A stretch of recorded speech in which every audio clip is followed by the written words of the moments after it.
Hi guys, this is Bison, and in this position, you have to find a winning idea for white.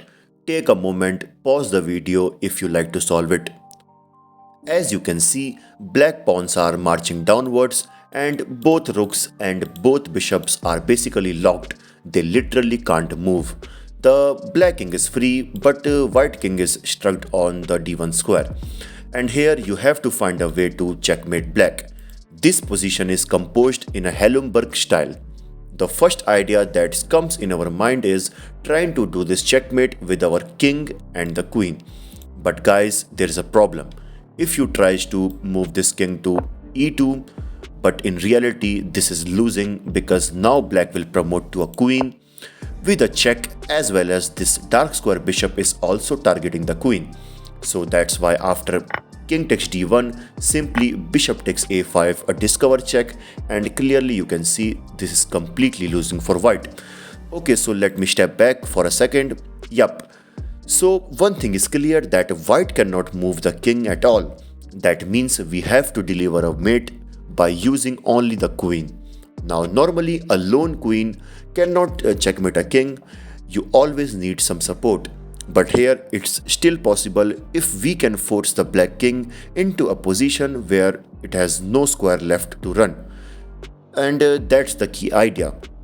So we will begin up setting the trap by using queen to b5. And guys, now pause the video and comment down that which square is it where if black king goes there, white can deliver checkmate only using the queen. If you figures out the square which is the h2 square, then congratulations, you solved 80% of this chess position. Because if black king somehow reaches to h2, then you can see the queen to h4 will be so basically this queen to h4 will be a checkmate because you can see now there is no square left. So our entire idea is to force the king towards the h2 square. But guys, here's a catch.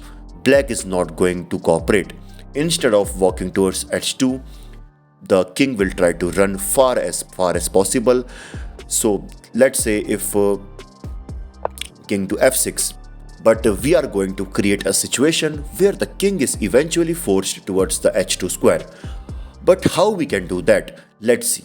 First of all, we will block the entire e-file by queen to e8 so that black king can't escape in that direction. But as I said, black is clever.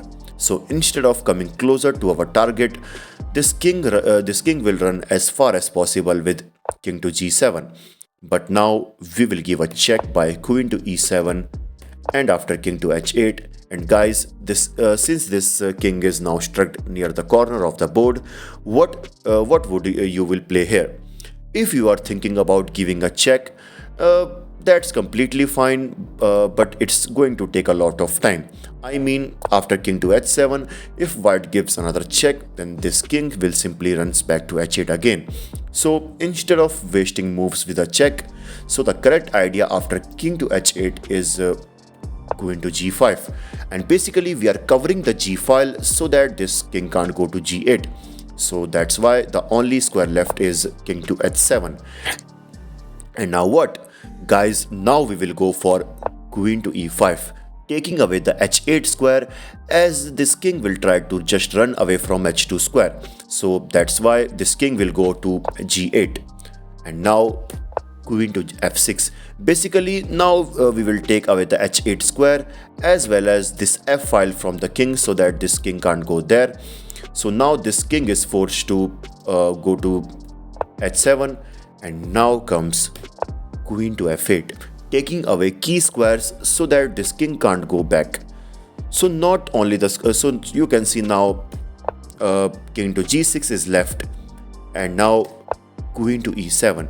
We forced the black king to stay away from the 7th rank, and now you can see black is left up with these three options where it can go.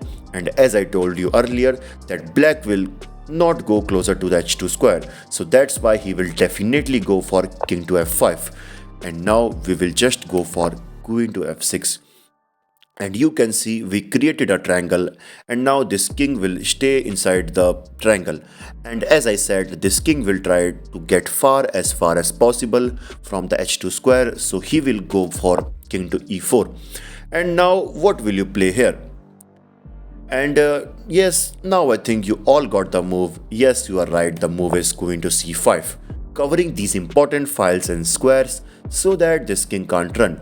So that's why now king to d3, but queen to b4. And now you can see black king is now forced to e3 because this c2 and e2 square are already covered by the black king.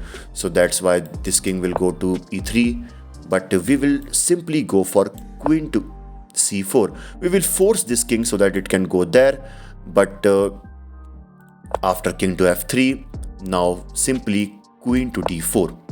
Okay, so the only square is king to g3.